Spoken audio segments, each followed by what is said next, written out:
بسم الله الرحمن الرحيم، والصلاة والسلام على من النبي بعد صديق الوعد الأمين. أهلا ومرحبا بحضراتكم ولقاء متجدد على قناتكم المحبوبة في المليان مع يحيى والحديد والكوع. النهاردة جايين عشان خاطر نتساءل معكم عن تساؤلات تجوب الشارع المصري وتشغل كل فكر الزملكاوي.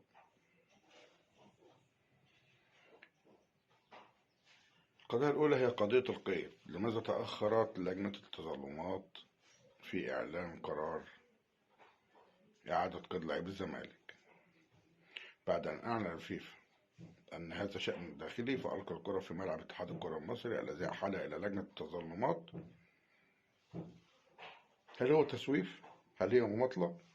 هل هو انتصار للقضاء التام على نادي الزمالك بهزيمة أخرى في دوري الأبطال أو الدوري المصري وانقضاء الموسم الزملكاوي؟ أعتقد أنهم بيلعبوها بغباوة، ولو كنت مكانهم وزقع الزمالك كنت سمحت لهم يلعبوا بالصفقات، والفريق مترنح ونسب صعوده في أي من البطولتين ضعيف جدا، وادي حجتكم اللي انتوا بترموها علينا. ادي واحد. أما أن هناك خوف من أن بالفعل هؤلاء الصفقات يسدوا ثغرات الزمالك فيفوز، فيعلن الزمالك أنه ضحية اتحاد الكرة الذي معطل في قيد اللاعبين في نادي الزمالك 3 هزايم وتأخر ترتيبه في الدوري وبطولة أفريقيا نتيجة تسويف ومماطلة اتحاد الكرة. لماذا تأخر؟ على فكرة مستشار عادل الشرباجي كان من أول المبادرين بإعلان عقوبات على لاعبي الزمالك في نفس يوم الوقائع أيام ما كان ماسك لجنة الانضباط. وبالفكرة بقى لجنة الانضباط لماذا تأخرت في إعلان عقوبة كهرباء؟ إذا استدعاء مرتضى منصور للتحقيق كان قضية مساوفة ومماطلة، سيب ونسيب، زي ما احنا قلنا هنا من شهرين لو تفتكر من بداية خالص بس القناة. لماذا يصمت مرتضى منصور ويتحلى بالصبر الذي لم نعتاد منه عليه؟ هل الشائعات التي ملأت الشارع المصري حقيقية بشأن صفقة تم إبرامها بين مرتضى منصور والنظام من أجل العودة صامتا والسكوت عن حق الزمالك والمشاركة في إسقاطه من أجل الرجوع للكرسي؟ هل شخصية مرتضى منصور هي شخصية ذلك الرجل الذي يقال عنه الآن في الشارع المصري؟ تساؤلات عديدة تجعلنا ننظر إلى مرتضى منصور كرئيس لنادي الزمالك، فلسنا هنا في مجمع الأخلاق والإنسانية كي نتحدث عن الرجل وسلوكه، ولكننا نتحدث عنه كرئيس لنادي الزمالك. في مقارنة بسيطة بين مرتضى منصور والرجل التاريخي في حصد الألقاب، الثابت أن الدكتور كمال درويش هو أكثر رئيس نادي في تاريخ الزمالك حصد بطولات في كرة القدم، حينما حقق 16 بطولة، 3 دوري 2014 2020 3 دوري، 3 بطولة دوري عام.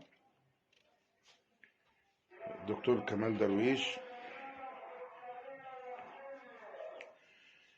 16 بطولة، 3 دوري عام بالفعل، 2001 2002 2002 2003 2000 2001 2001 2002 2003 2004.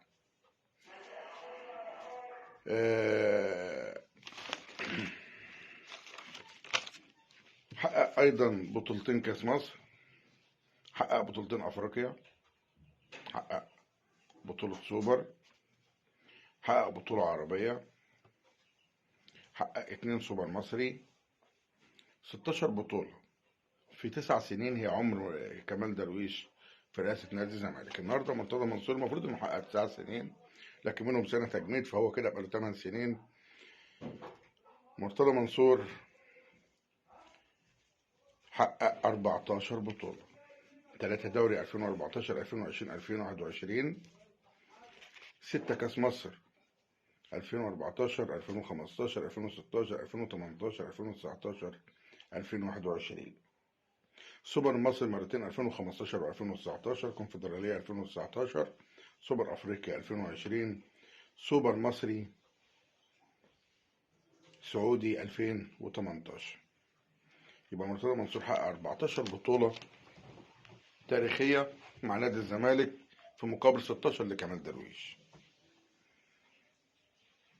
ده في 9 سنين وده في 8 سنين. يعني النهارده لو مرتضى منصور حقق بطولتين يبقى هو الرئيس التاريخي في كل شيء، لما يتساوى مع كمال درويش في عدد البطولات، لما كمان يكون هو صاحب النهضة الرياضية والبطولات التانية اللي جابها. مرتضى منصور في مقارنة بسيطة بينه وبين الخطيب، من فترة تولي الخطيب حقق 10 بطولات، مرتضى منصور حقق 8 بطولات من بعد ما نجح الخطيب، لأن مرتضى منصور سابق الخطيب بفترة محمود طه. الخطيب عمل 3 دوري، مرتضى منصور 2 دوري. الخطيب خد 1 كاس، مرتضى منصور خد 3 كاس. الخطيب عمل 2 سوبر، الزمالك أخد منه سوبر. طبعا سوبر من الزمالك وسوبر من غيره يعني. تقريبا كان من مصر البورسعيد. الخطيب حصل على 2 أفريقيا و1 سوبر أفريقي، الزمالك حصل على كونفدرالية وسوبر أفريقيا. إجمالي عدد بطولات الخطيب فترة تولي مرتضى منصور 10 بطولات.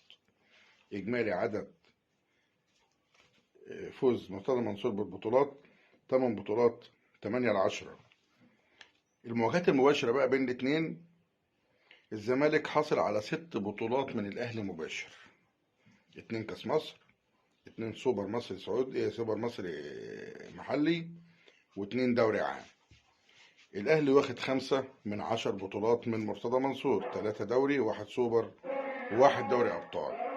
هنا بقى نتكلم ونقول إن لما الأهلي ياخد 10 بطولات في عهد كده، نقول بقى إن مرتضى منصور من أنجح رؤساء النادي اللي حصلوا في تاريخ الكرة المصرية. لأن هتشوف مثلا الدكتور كمال درويش حصل على 3 دوري في 9 سنين، بطولة الإسماعيلي أدى 4، الأهلي أخد منه 5 دوري. خطيب قبل مرتضى منصور 3 دوري 2 دوري، في ند للند، في تنافس. هو خد منك كاس، انت خدت منه 3 كاس. هو خد 1 افريقيا، 2 افريقيا، انت واخد 1 افريقيا. يعني في ندية يعني مفتقدة في تاريخ الزمالك عبر تاريخه. عرفتوا ليه بتحارب مرتضى منصور؟ عرفتم ليه بتكتف مرتضى منصور؟ أما على المستوى الأخلاقي فلسنا هنا في محكمة القيم الأخلاقية، ولكننا نتحدث عن شعب هزاره بين ذويه،